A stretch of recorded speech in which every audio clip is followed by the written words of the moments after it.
to you all for questions for YouTube, and here we are. So now we're gonna do a double Q&A. Try and answer all your questions. So I've got a nice long list. Some of them are from Instagram, some of them are just based off of things we get asked pretty frequently. So we'll jump right on in, I suppose. Oh boy. Yay! So if you don't know, hi, I'm Nikki. This is Eris. We live together. How much do I have? We're together in a polyamorous relationship, so. Ew. Hi. Alright, so starting off, what is your sexuality? I think it's pretty easy to say we're both violently bisexual. Vigorously bisexual. Yeah. I think you like girls a little more than I do, but it's, I don't know, it all just blurs together. Yeah.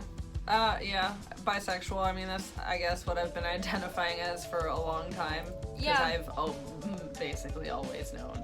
Known that I was like, what do boys have under their clothes?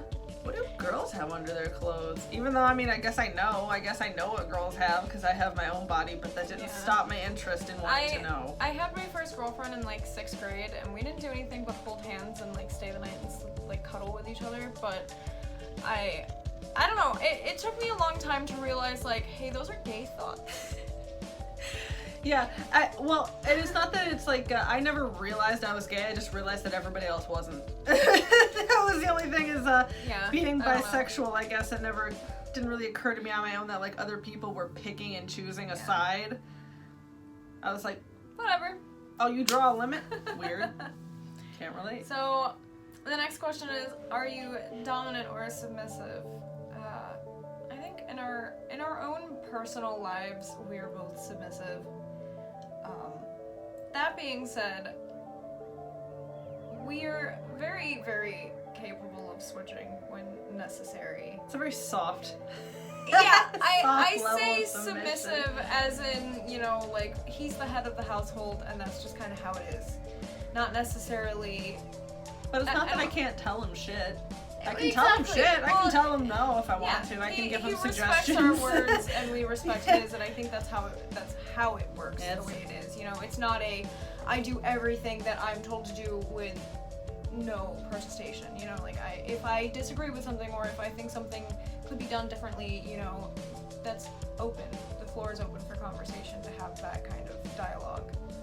So I think part of that's age too, though. Yeah, I mean, it's just kind of a natural respect for him. The dude's been around, and he's older than us. It's definitely not.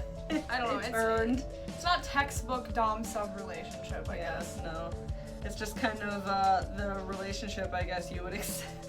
It's just more like hardcore normie traditional in some weird ways where it's like, oh yeah, older men and younger women, so ooh, they respect him. Ooh. Yeah. So kinky. Which rolls into the next question. How kinky is your personal life? I'd say minimal, not very. I play up a lot more on the internet than I do in my own personal life. You know, I mean, there's more dirty talk than anything. It's just kind of like vaguely rough. It's kind of like rough group sex. Yeah. That's as kinky as it gets. Yeah, it's just rough. That's really about it. It's nothing crazy, you know, I've got like paddles and whips hanging on my wall, but it's more for aesthetic purposes. You know, you have to really like communicate that you want that kind of thing to happen. It's not like a normal thing at all. Because I think all of us feel like it's just a lot of effort. It's a lot more effort to tie someone up and beat them and do all these things than to just have sex with a person. Yeah, just bang out. We're very animalistic. We're instinct-driven animals. What kinks do you engage in? Well, I mean, I enjoy getting slapped, I enjoy getting spit on, I enjoy getting spanked, you know,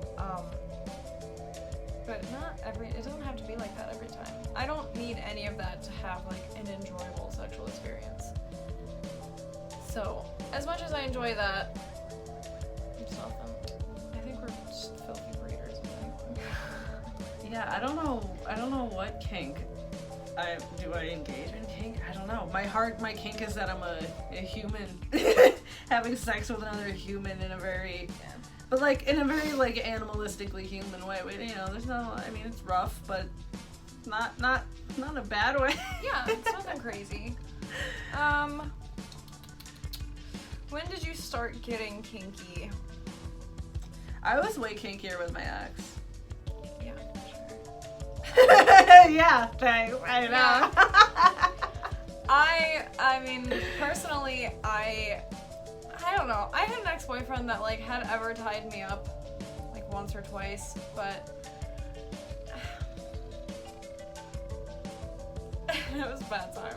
It was a bad time. I didn't respect a word he said, so it made it very difficult to have any sort of like kinky relationship with him.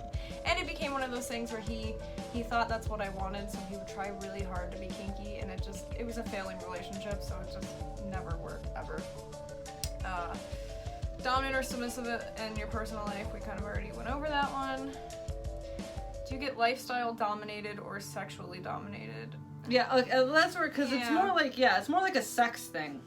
It's more like a sex thing. Sexual domination, that's definitely like it stays in the bedroom quite a bit, I guess, is a point I guess we should make, is that people get confused about our life as if we live in some sort of sexual haze at all times. And even with my ex, that was kind of a thing that people, like, when I was the full-on dom all the time to him in my previous relationship, people had this wrong idea that at all times it's always going on. Like, is there maybe a hint of it? Yeah, but that's just like respecting a person. I don't know.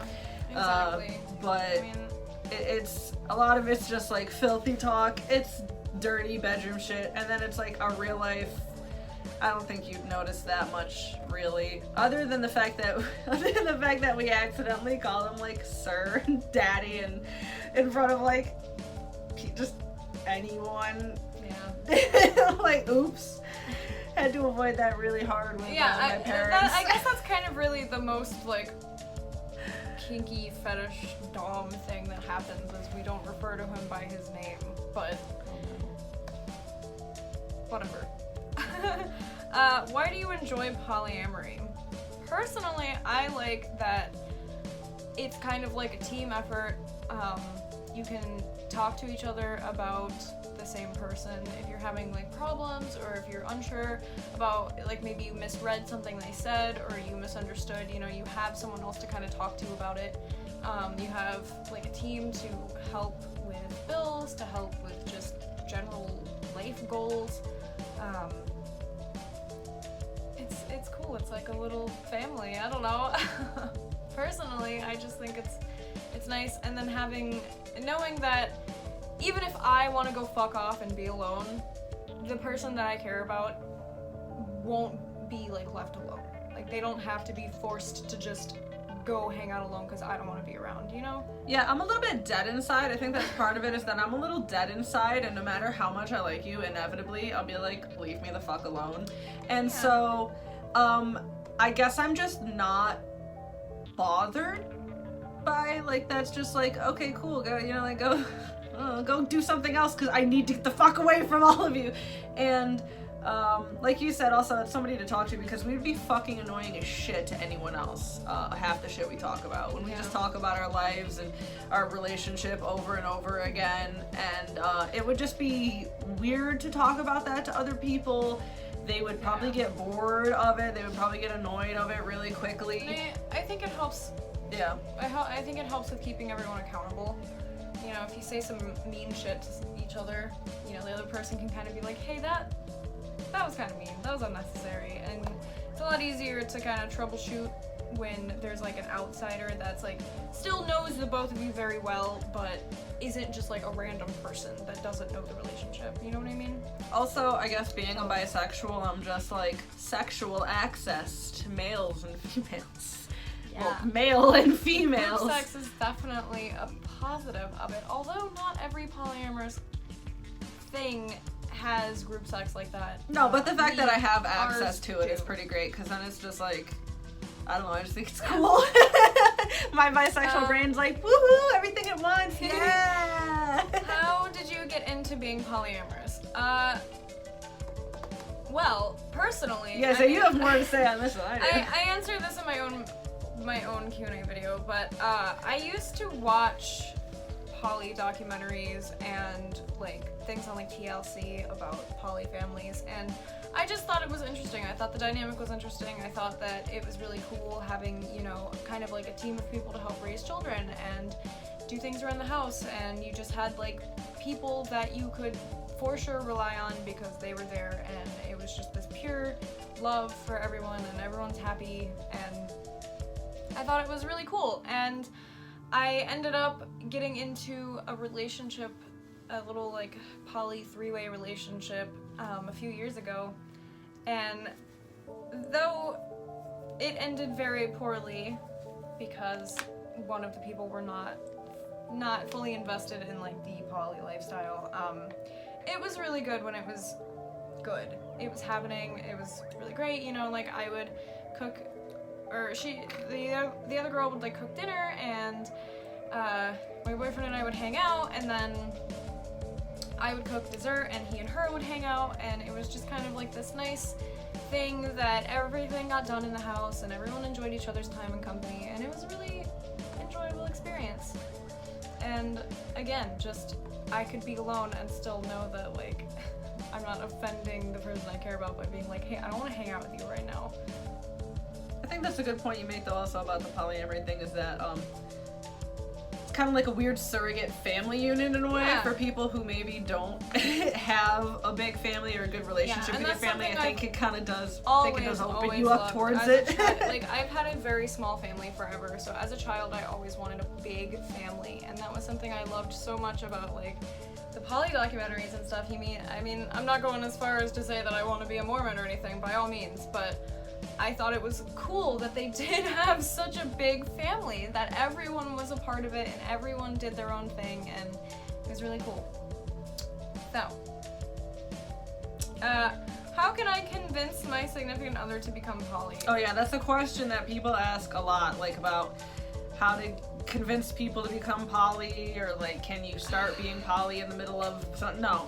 Basically, it's not going to work unless everybody's agreed upon it from the get-go. Yeah, it's definitely got to be something that you already think you're interested in. Getting talked into it kind of feels like you're being forced into it, and a lot of the times if you're in a relationship with someone monogamous and they bring up, you know, hey, what if we were poly or something, that person could start feeling inadequate. Or they could start feeling like, you know, there's something wrong with me, so why do they want someone else if, like, I must not be good enough, and XYZ, and it's tough to kind of just drop that bomb on someone, even if that's not your full intention or anything like that. It's hard to kind of bring that in if you're already in a committed monogamous relationship with someone. So I feel like if that's something you want, that's definitely something you should communicate ahead of time, because it saved everyone some drama and feelings, and it's just a way healthier way to go about it.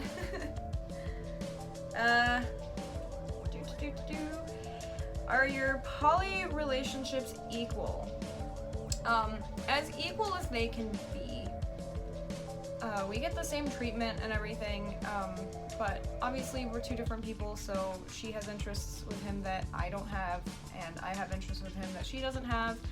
So yes, they're equal, but they can't be compared. You know what I mean? Does that make sense? Yeah, they're the same way you would have two children, and like, I love both of these children. These are my children, but you know, Tommy likes soccer, and I go to soccer games with Tommy, and then I take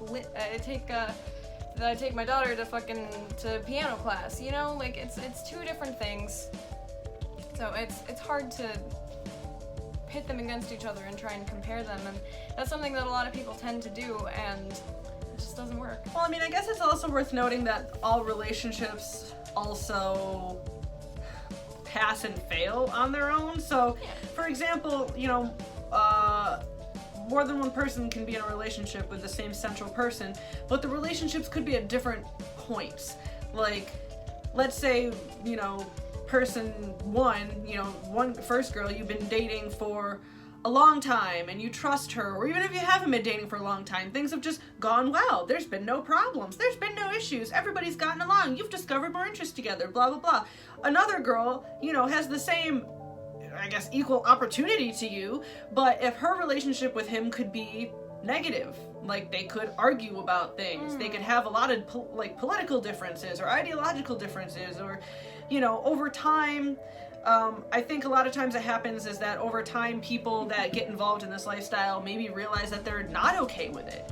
Like over time I think sometimes it can be exacerbated by, let's say, this person and a guy and a girl, they're butting heads so they don't get closer, but then she's gonna see him be closer to other girls and be like, oh, well, you're treating me differently, blah, blah, blah. And it's like, well, I'm treating you the way you've earned. The way I want to treat you. Like, to treat everybody blanketly, okay, I say the same exact words and hug you the same and kiss you the same and say the same things. That would be disingenuous to the that's no longer a sincere relationship about that. So that being said, obviously people come and go in this lifestyle and have come and gone in our lives because it just didn't work out. And it's like, that doesn't make us, oh, he cares more about you or less about you, blah, blah. It's just, look, you didn't get along. I'm sorry. Like, that's equal opportunity, if you ask me. The same way there are people that live in different places and then there are us living here. That doesn't mean we're more important or cared about more or anything like that. It's literally just situational. Are you aware of all of your partner's relationships? I know who they're with. I don't know. We're not that I don't nosy. know the level of it. I don't. Yeah. We have I don't really care to know. A peripheral, sort of like a shallow. Okay, counted heads knowledge. Okay, Exactly. Know who they are. Yeah, we know, haven't like where they are, but. But and then we've said this before to ourselves that to intrude upon knowing more about his relationships with other people would be not just intruding upon our boyfriend's life. It'd be intruding upon the life of another person. Yeah. That just. I wouldn't want them all up in my business all the fucking time, knowing everything about me behind my back, talking about me, blah, blah, so I'm not gonna know everything about them behind their back, blah, blah, blah, blah, talking about them. That would just be too much, so the shallow, minimal knowledge is, I think, totally fine in mine. I feel respectful, and I'm okay with that. And speaking of, if there's a question I ended up not actually typing up, but one about, meeting his Scottish girlfriend. Yes, we have met her. Yes, we have met her. She's lovely. A couple times. That's about it. Yes. We know of her existence. We have met her. She's cool. Do you communicate with everyone in the polycule? No. It's not like you're forbidden from talking to each other. It's just kind of like... It gets to a point where our only similar interest is him. That's a weird conversation starter. Yeah, so it kind of doesn't really, I don't know, if it doesn't happen organically, then it just doesn't need to happen, as far as I'm concerned. Yeah, we don't see a point to forcing it because it just seems like a recipe for disaster. Exactly. And some of us have no our animosity borders and towards walls. any of them. It's just, it's a matter of, if they're interested in having a conversation, then that's one thing, but... Do you ever get jealous? And there's another question of, do you ever get jealous of each other dating the same guy, which they kind of just tie in together, so... I would say the issue is less jealousy and more insecurity. And I think those are two very different things that I don't ever feel jealous in the sense that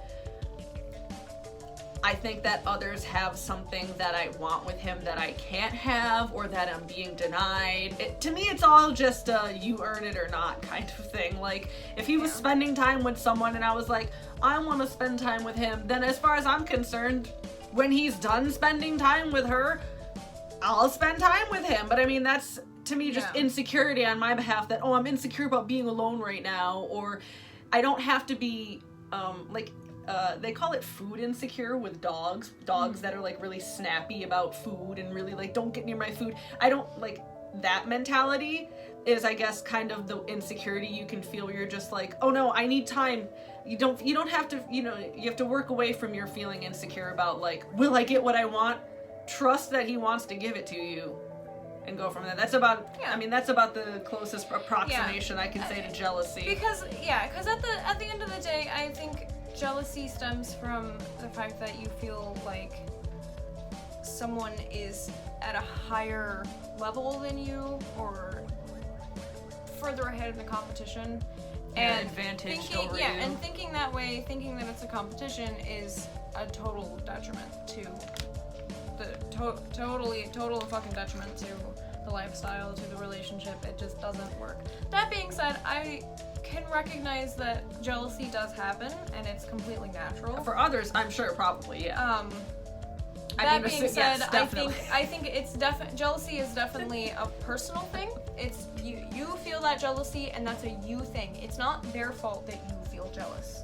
You know what I mean? Like it's really just like they're doing something, you need to focus on yourself and you need to figure out why you're having this issue. And if you're jealous because, you know, you don't see him enough or something, like make the time to do that. You're jealous because you didn't go out on a date, like plan for it, go out and do it. Mm-hmm. If you want attention, the way I see it is like it's like a cat. You know, you can't say, "Cat, get on my lap right now and cuddle me." You just have to like make yourself a nice little lap, and then go. The cat will walk in the room and see my nice lap and jump up and lay on me. You just make yourself available, and it will happen. And just communicate. I don't know. Like feelings happen, and I mean it's definitely it's a weird relationship. It's a weird situation to be in, but as long as you don't let those bad feelings take over and take control and kind of ruin things for you, as long as you like can keep yourself in check and understand that like I'm just having these emotions, that doesn't mean that it's true. Yeah, when you realize that you're being insecure, it's not them, that they're not actually taking anything away from you, because it's like a lot of times like, wait, he's not gonna be with me anyway. Like, if I'm not spending time with him, what the fuck do I care that he's texting someone else?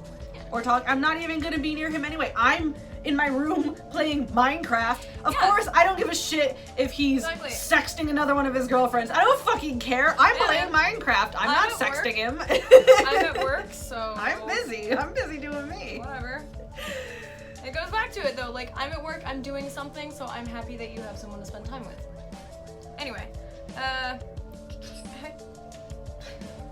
do you guys bond as a group? We tend to do like group dates. We like to go to the movies a lot. Yeah, we like going to the movies. We'll go out to dinner every now and then. We did a road trip. Yeah, we did a nice road trip. We'll have like a little bonfire out back. Yeah, we like just hang out. Just chilling and chatting. We're not very social people. We don't like to go out and party or we're like all introverts. Yeah. Polyamorous group of introverts. Yeah, so a lot of our bonding is just like us hanging out at home, watching movies and stuff. Or in a dark movie theater where we just talk to each other and just watch the movie and talk to He and her are really big movie buffs. They know a lot of shit about movies and actors and stuff, and I haven't seen a lot, so a lot of the time we just pick something good. Yeah, pick something good that they like, that they've seen before, and just shove it down your throat. Yeah, make you watch it. And I mean, I end up liking them all anyways, so it works out in our favor. Do you always have sex together or separate? And there was a question that was, have you had sex together? I've never had sex ever. I'm a virgin. I think... The question alone just makes me laugh because it's so absurd for me to think of a world now in which we haven't had sex. Yeah, I mean, when we moved in and everything and he got done touring and came home, the first time we had sex with him after, you know, seeing him like on tour basically, was together. And that was like the first time her and I had even seen each other naked or anything. Yeah, it was like not that long into knowing each other. And I mean, I knew it though. I always thought like, oh, I'm gonna go live with her. I guess I'm gonna have to bang her at some point. I guess I'm gonna have to bang this girl at some point. I mean, obviously, like, had we expressed that we had an issue with it or something, like, at that point we were already getting along so well that it was no big deal, but, like, had we expressed anything, it would have been different, but... Yeah, we got to know each other for, like, a solid month or so, about a solid month before, we had to bang, but everything went very well in the solid month, so there was no reason... so there was no reason to, like, be like, oh, this ain't gonna go well. It was like, okay, well, we've had a nice time here together, I'm ready to bang her, I guess. I'm okay with that now. Yeah, so I mean, we we do fuck together pretty frequently. A lot, yeah. A lot, because at least half the time. It's just fun, and then we're all included. Yeah, nobody's left out. Why not? So, but yeah, we do ever. I mean, he bounces back and forth between the two of our bedrooms every night. Not saying that it happens every single night, but like. You're not saying that we fuck every night. Yeah, there's plenty of opportunity for solo, for group. There's fun opportunities. Exactly. So a little bit of everything. Yep. Does your family or families know about your lifestyle? My parents, Yep. My parents do. My parents and my only living grandparents. My other grandparents are dead, so they don't know, they're dead. But the ones that are alive, they know. All of my immediate family that I still am in contact with, they all know what's going on. Yeah. My other family I don't have any fucking contact with, so they don't know like anything about me anymore, basically, and they haven't for a long time. It's just me being the black sheep. So, but if they asked me, I wouldn't lie. I would tell them. Exactly. Yeah. I don't really care. Open about it. I'm not gonna sit and hide anything about it because my mom knows what I'm totally happy with it. She knows that. Yeah. My mom, is my mother. What can I do? She knows everything about my life. She knows everything. My mother uses the internet. It's not like she couldn't Google his name and like see a bunch of stuff. So. My mom literally did Google him one time just out of boredom, and she calls me and she's like, "Did you see all this shit online? This is ridiculous." And I was like, "Yeah, I know." And yeah, Mom, we know. Thanks, Mom, I'm aware. But my mother's a very astute woman and is very, very highly skeptical of tabloid news anyway. So she was like, "These are these stupid tabloids, aren't they? These aren't even real newspapers." Well, and I was like, "Yeah, I know." Yeah, and then she came to visit anyway, so it was no big deal. They don't care. But yeah, so our families know, our friends know. We're very open about it. Whatever. Do you seek out new people? No. Nope. No. In his words, all applications are being forwarded to the shredder. He is not looking for anyone else. We're not looking for anyone. This circle has been a closed loop that has only shrunk in for the past like 2+ years. 2.5, almost 3. It's just been not doing nothing but shrinking. Mm-hmm. It's been a closed loop that does nothing but shrink because look, we're just sick of the fucking world. We're sick of you all. Yeah. So. Yeah, no. Not looking for anyone, not thinking about bringing anyone in, nothing. Nothing. Yeah, we are all very much burned, but we'll just die alone at this point. Fuck it. Yeah, if everyone dies, then everyone's dead. Sorry. I don't know. That's it. That's the end of it. That's the end of the line. Yeah. So, and I mean, that goes for like exes and everything too. Like, if Lord knows there are ones trying, and it's just not gonna happen. No, it's laughably not gonna happen. What sort of qualities make for a good poly partner and relationship? I think, honestly, immediately, honesty and communication. Tell me what you're feeling. Tell me what you're thinking. And talk to me about it. I'd say independence, a healthy dash of independence, because you need to take care of yourself, you need to entertain yourself, you need to, the way to be okay with other people being okay without you is to be okay without them. Like, it has to be this sort of golden rule, two-way street thing, like, that if I'm gonna be okay, if I'm gonna enjoy my time away from you, I can't be mad if you're enjoying yourself with time away from me. Like, I can't expect you to be codependent and be a lot of the time with like monogamous relationships, people put pretty much all of their emotional eggs in one basket, and it's a really streamlined, like, you are my world, you are my life, like, I'm only happy when you're around, I only want to hang out with you, I only want to see you, and that's just a really unhealthy way to go about things anyways. Even in a monogamous relationship, you should have your own interests and hobbies and time by yourself, but it gets even more hard to manage if you're like that in a polyamorous relationship. You have to be self-sufficient, you have to, like, love yourself and spend time with yourself and have other outlets to go hang out with and do and other hobbies.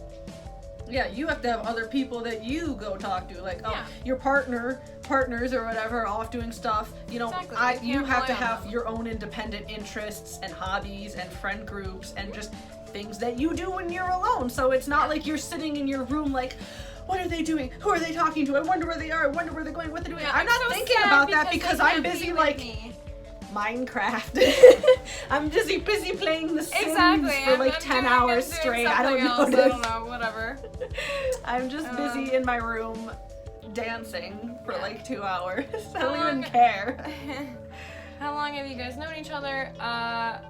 Pretty much, what, 2 years? It'll be 2 years in October, which is like 2 months from now.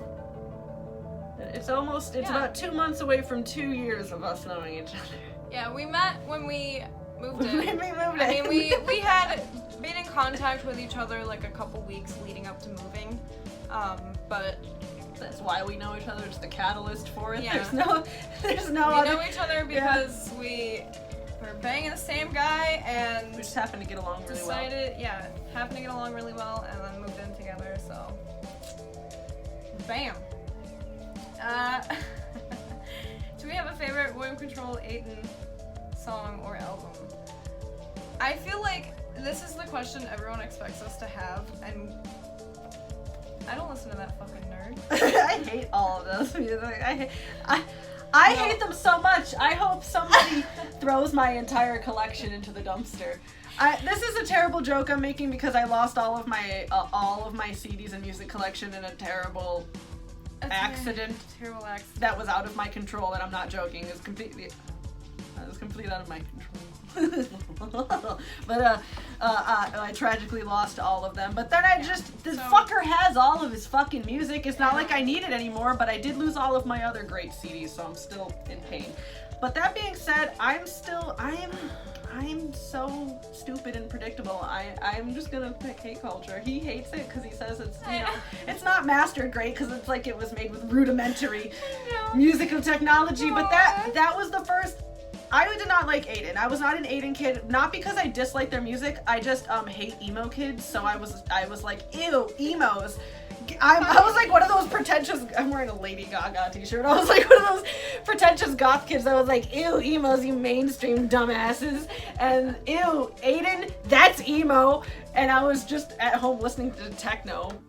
Like that's any better. But then Hate Culture. I heard Hate Culture when it came out basically, and I was like, oh shit. And so that's my favorite one still because that was the first one I heard. That's what got me into his music. And then by the time Noir came out, I was like, give me. I have Death Club lyrics tattooed on my leg, and I've had those since like 2012. So take that for what it's worth. It's very hard for me to choose an album, but I'm gonna have to say Neuromancer. I was gonna say Neuromancer is a goddamn good album front to back. I remember when it came out and it was just so damn well done, good. and all the photos and everything for it was so. Oh my god, it was amazing.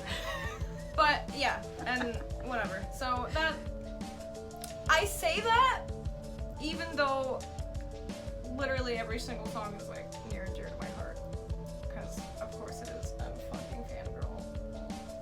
But as far as Aiden goes, I didn't start listening to Aiden until after I had discovered William Control. Same. I avoided somehow. emo kids. Yeah, I just saw the fan base and I was like, I was jerking off in a corner somewhere as an emo kid. I don't know.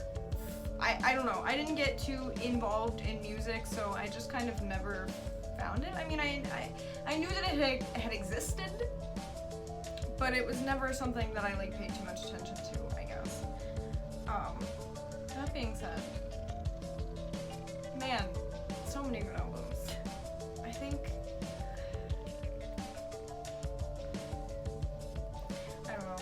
I think either Excommunicate or Love the Right One are my favorite songs. But they're all just angsty and I love it. So I don't know. It's hard. That's a hard question, okay? This is always something that people ask us, and we're just like... I'll say that my favorite William Control song is probably still just Strangers, because that was the first... How I discovered his music was the Saw 5 soundtrack, okay? I downloaded the Saw 5 soundtrack, because I'm one of those kids that goes and would listen to music to soundtracks for movies, because I wanted to find new songs. I found it on there, and I was like, this song has a sex interlude. I need more. So Strangers has a very special place in my heart. And now it seems poetic. Now it seems like the story of my life in some weird, overly dramatic tale. Yeah, I'm pretty sure that's the first song of his I heard too, because I actually discovered him from, I went to a different tour. I went to a tour, not looking for him at all, and he opened. And that was the first song I think that he opened with, and it was fantastic. And I was like, wow, who is this beautiful man singing this dark, disturbing music? I love this. And then he put a cigarette out on his own vest, and I was like, wow. That's hot, okay. But whatever. How many... a hard turn. How many times a day do you charge your phone? I charge my phone when I go to sleep. Yeah, overnight. I just charge it overnight, and that's basically it. Yeah, and there may be like a time during the day if I have used it non-stop all day that I might have to charge it for a little bit, but for the most part, it will last me throughout the day if I just charge it overnight. And I am such a person of habit that I charge my phone every night. I don't like not having it plugged in at night. Sometimes I don't because he steals my phone charger at night. That's true. There's been a few times where I haven't charged my phone because he has it plugged in, but whatever. Do we have any meaningful tattoos? Well, I mean, I've had this Silent, Damned, and Strange tattoo on my leg since 2012. And I mean, at that point I had already, I actually did the script myself and hand wrote it, and then she just put it on there, and I mean, now I just feel stupid, but in a good way. Like, now I laugh at myself like, you fucking nerd, look at you. My meaningful tattoo got me put on a blog, and fucking outed, so... but I mean, the new one, the cover-up is just as meaningful, even though it's not, you know, the stamp or whatever.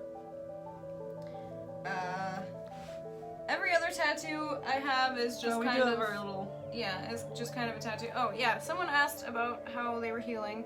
They're healed. I mean, they're finger tattoos, yeah, so on the knuckle, they're a little fucked up. But yeah, mine needs a touch up on the knuckle part, but that's okay. They're nice. They're done. They're there. Yep, it's a finger tattoo. My only other meaningful tattoo I got was this big tarot card of the Fool. When I decided to move out of my home state, away from everyone that I cared about and knew, and everything that I knew, I got it as kind of a celebration piece.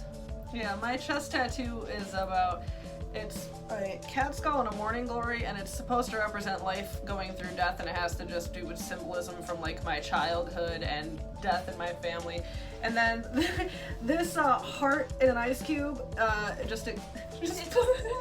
it explains my personality, that my emotions are just entirely inaccessible because they're inside this ice cube, so oh, yeah. I'm a cold-hearted bitch. I do have a tiny little crescent on my ankle that matches my sister, but that's about it. Everything else I have is just kind of, I thought they were cool. That's it. My brand and this one are my two most meaningful ones, and then everything else is just kind of nice. Any new experiences from our trip? I mean, we saw the Grand Canyon for the first time. Well, I saw the Grand Canyon for the first time. We went with all of us for the first time. Really? Actually. None of us had seen the Grand Canyon before. So then yes, yeah, none of us had seen the Grand Canyon before, so that was our new experience. And then, I don't know, we got to see his uncle's house or something. His uncle's awesome fucking house. Dude, it's so cool. His uncle and I got along really well. Yeah, they were really sweet. I miss him. How do you find a trustworthy dom? I don't know. Couldn't tell you. I don't know. Because let me say, the people that I see playing up the dom card on the internet all seem like fucking fools. They all seem like pretentious fools. And I don't know. I never sought out a dom. This exactly. just kind of happened. I'm way too dominant to seek out a dominant. It's not, you know, whereas this was just an accidental meeting of two dominant people that were like, fucking? We fucking. And that was about it, because I can't tell you about, I can tell you maybe how to pay a good dom. I mean, yeah, I can tell really, you, money! If you're trying to find just someone to play with, fucking just go. You want to find a good dom? Just go. I think probably lifestyle or for fun. You should just have money. You need to be useful. They will have to want you in their life. Maybe you get money. I don't know. That's probably a pretty good convincing move. I would be convinced by money. But yeah, I don't know. I feel like experience is a big thing, and a lot of the times people they want to play the dom card, but they're, you know, 23 years old and they've had one girlfriend that they used to spank, you know, and it's just not the same. You have to have you need to do a lot of research. You have to have experience. And that's really it. There's someone fucking dying. Someone's dying outside. So yeah, I mean, I don't know. I would recommend FetLife, but FetLife is a goddamn dumpster fire, so I wish I could be more help. But I cannot. Deleted FetLife. Can you make a vanilla guy kinky? You can make a vanilla guy recognize his kinks and maybe find things that he's into. I think a lot of it will be tolerating. If you can accept tolerating, and I don't think tolerating is a bad thing. I think that if someone is comfortable enough with you to, like, quote unquote tolerate or engage in your kinks without it being organically theirs, I think that you should take that and not take that as an insult. You know what I mean? You shouldn't take it as, oh, but you're not into it as much as me. What the fuck? It's kind of like a, you know, I love you enough that this doesn't freak me out, and I'll do it with you, even though I'm not 100% into it as much as you, maybe. The fact that you're into it, I'm into you being into it, you know what I mean? So, like, that, I think, is very possible in a lot of situations, and people should learn to be happy with that. To take the symbolism in it and be like, okay, you know, they're willing to do this for me, they love me, like, I am gonna take that for what it's worth and not look a gift horse in the mouth, you know what I mean? Like, don't get too picky about it. Yeah. Why doesn't William Control follow you? He does, just not on his music account. His music account, yeah. There's an aesthetic there, following one person. Y'all know he has other accounts, obviously. Go look, he clearly follows us on them. Yeah, that's always the thing, like, people will argue with me. Someone argued with me with that on Twitter a while back. They're like, well, he doesn't even follow you. And I'm like, yeah, he does. He literally does. Just not on that account. Like, he just has different accounts. But it's like, y'all know he's following my porn stuff from his... Well, and everybody knows that he has the Submit clothing page and, like, the Submit films page, and, like, that's public knowledge. Go look at who he's following on those accounts. He still runs those accounts, you idiots. Like, yeah, he still looks at them. And it's not like he can't just, like, type my name in and look at my stuff. He does that. And lurk. He lurks. Like, he does. He just lurks. He doesn't even have to follow us. He just lurks like a creeper. I don't know. He likes our stuff. He comments on pictures. I mean, even in recent times, I mean, likes things, like, I don't know. How people can nitpick and not even pay attention, but the evidence is right there. He's literally posted us to his Instagram. The evidence is right there. Why are you not paying attention? I don't know how much farther it has to go to be, like, legit. Would either of y'all make music? Not music. I'm not a music person. Yeah, though I did, like, 6 years of theater, and I do enjoy singing ever. I don't think it's something I would want to make, like, a career out of or have any sort of project with, because it's just kind of a me thing. Yeah, I don't really. I played piano for like 10 years. I did stuff in band. I have no interest in making music. I don't give a fuck. I just listen to music. I don't make it. Favorite thing about each other?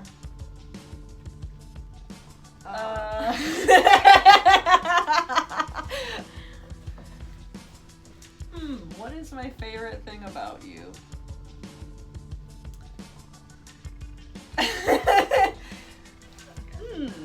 Call us out. Well, I I'm just trying to. On the spot. I'm a robot, so there's lots of things I like about you, but what's my I have to calculate. What's my top favorite thing about you? I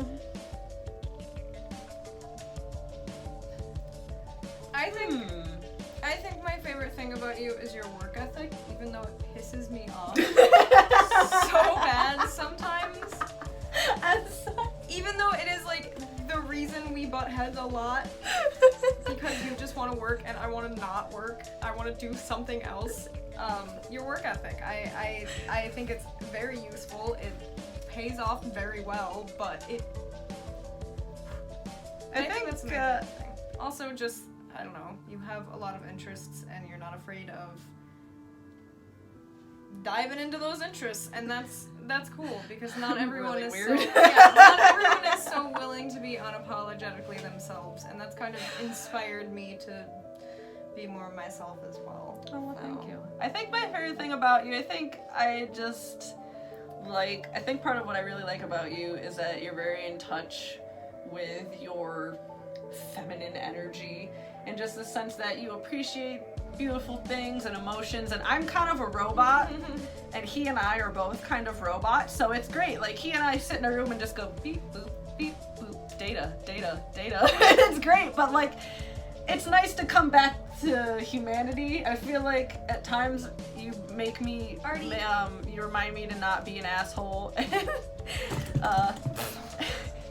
My cat hates everything. Yeah, you have a lot of, soft, sensitive qualities that I think I used to think were signs of weakness, but I think you've made me see them as not weakness so much. You've made me, I think I have a lot of respect for your emotional fluidity. I don't know. It's fair. Thank you. Fucking shit up. I know. But I don't know, it's like you have a very human touch that I don't really have. You know what I mean? He and I don't really have that human touch a lot of times.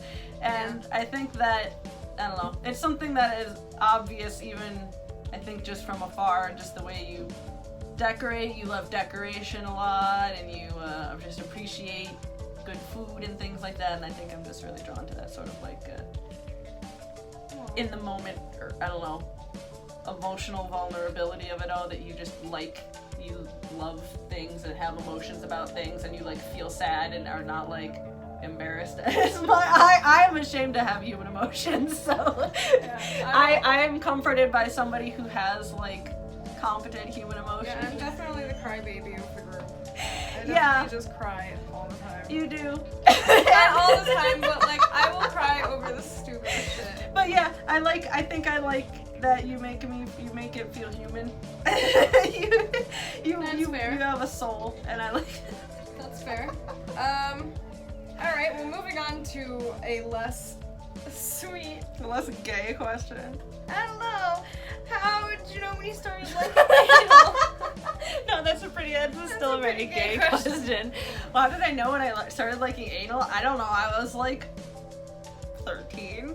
I was like 12. I was like, not long after I learned what masturbation was and like started making any attempts. I don't know why, but I just also started being like, anal. When I first started watching porn, the only porn I would watch was lesbian porn and anal. So this is a very gay question with a very gay answer on my behalf. I only started doing stuff like that a few years ago, and I don't know. I think like the first few anal experiences I had were because I wanted to be DP'd, so I kind of just forced myself. Necessity. You have to. So yeah, there's that. Wildest place you've gotten frisky or naked? I mean, does a tour bus count? Does Warped Tour count? I don't know. I took my titties out at Grand Canyon. Yeah, we whipped some nudity out on the road trip, but I don't do sexual things in places where I can't clean myself immediately after, because I'm a little bit of a germaphobe. Yeah. I mean, I've fucked at the beach, and let me tell you, that's a Bad time. Oh, Sandy cunt. Bad time. Absolutely the worst thing I've ever done. I fucked in cars at truck stops, just like traveling, and I mean, I've gotten finger banged in a movie theater a couple times. That's why we can't. That's why I'm a germaphobe, because people are finger banging in the movie theater. Hold your hands afterwards. Don't even. Anyway, he is the reason I'm a germaphobe. People like him. Rightfully so. One time he was like finger banging me and then answered my phone with his pussy hands. Pussy hands. Oh, God. Are we dressing up for Halloween? Yes, but we're not going to tell you what it is yet. I ain't sharing that. Be the fun in that. Where are we based and are we open to collabs? This was specifically from someone that I believe was in the UK. We're based in Seattle. So if you're ever in Seattle... Very far away from the UK. Yeah. The very opposite side. If we're ever in Seattle, potentially, or if you're ever in Seattle, potentially, that goes for most, I guess, female performers, depending on who they are. We're in the area. I mean, we don't really travel around much, so it's kind of just an invitation if someone is in the area to kind of come to us and figure things out. But are we gonna make more tickle content? We can. That's about all I can say. I am the only ticklish one here, really, to consider. So. I'm not ticklish enough to make content like that. And I am violently ticklish. It's a joke. Why am I the ticklish one? What the fuck? I'm the one that's more ticklish. I'm the one that bruises easily. It's so annoying. It's so backwards. Why does it have to be me? Why am I the one that bruises up? Why am I the one that's so ticklish? Why do I have to be so vulnerable? What the fuck? Alright. Well, I think that was it. That was all of them. I hope we answered all of those questions in the hour of time that we just took to make this video. Enjoy. If you made it all the way to the end, thank you. Hope this answered the burning questions that people keep sending us again and again and asking us face to face over and over again. And yeah, I mean, if there's anything else, any new ones, I guess we can always do this again. But that being said, that's it. So, thanks, and we'll see you guys again later.